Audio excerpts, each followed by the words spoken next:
Hey, Bourbon family, welcome back to Whiskey Phoenix, where smooth is optional and fire is mandatory.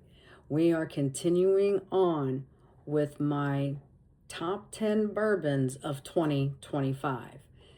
Now, I've got my notes behind my camera here, family, so that I can, read off, my tasting notes from when I did this.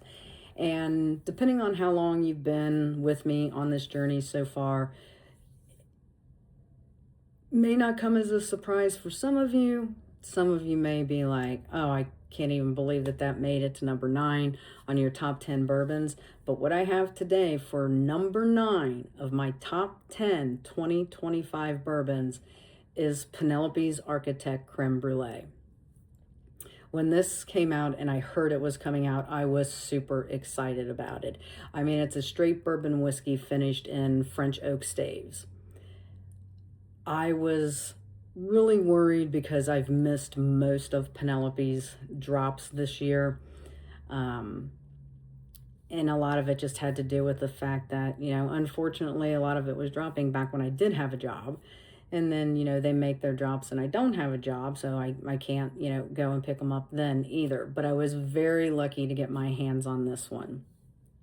I love creme brulee as a dessert. It's one of my favorites. So I think that's why I got super hyped up about it.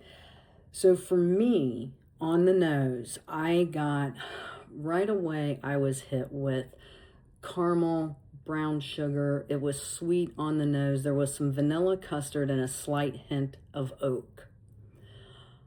On the palate, it was very silky and smooth for me, with a slight hint of rice spice that I got too, which I found quite interesting. But again, I can't remember what the mash bill was for this.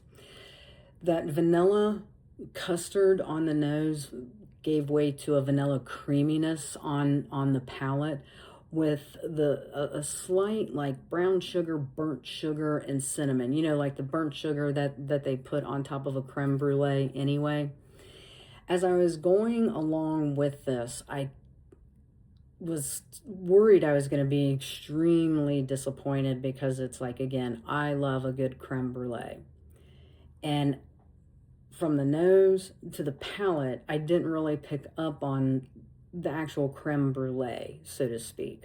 It was kind of odd. It's like, I had the vanilla custard that makes up a creme brulee. The vanilla creaminess, was there, on the palate. That burnt brown sugar that gets put on top was on the palate, but it never really all came together as like an actual creme brulee. And maybe it's just because I still have a young palate where this is concerned. The finish on this, though, was surprisingly, for me, it lingered. The sweetness stayed. It was long. And then finally, I think on the finish, it kind of all gelled together for me, where that vanilla custard and that caramelized sugar finally, I breathed a sigh of relief, and it's like, okay, I am picking up the fact that this is a creme brulee.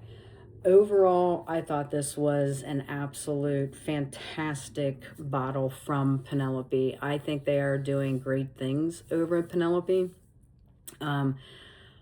Just based on what I've been able to try this year. And then paying attention to what other people have been, reviewing from Penelope, other, expressions that they have gotten a hold of that I haven't been able to. And I've heard nothing but positives based on most, other people's reviews that I've actually seen.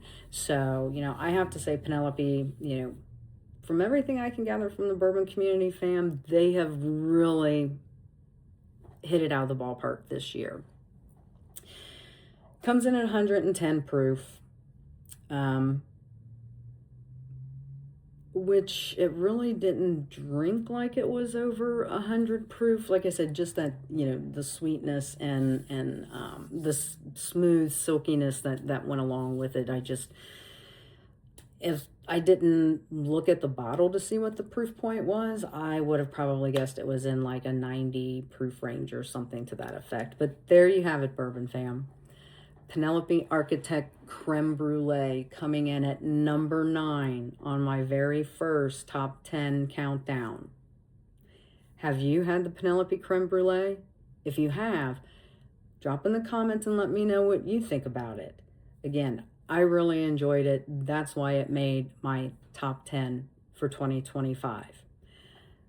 Family, as always, if you are partaking on this Christmas Eve, please drink responsible. And as always, stay sharp, stay burning, rise again, and I'll see you in the next one.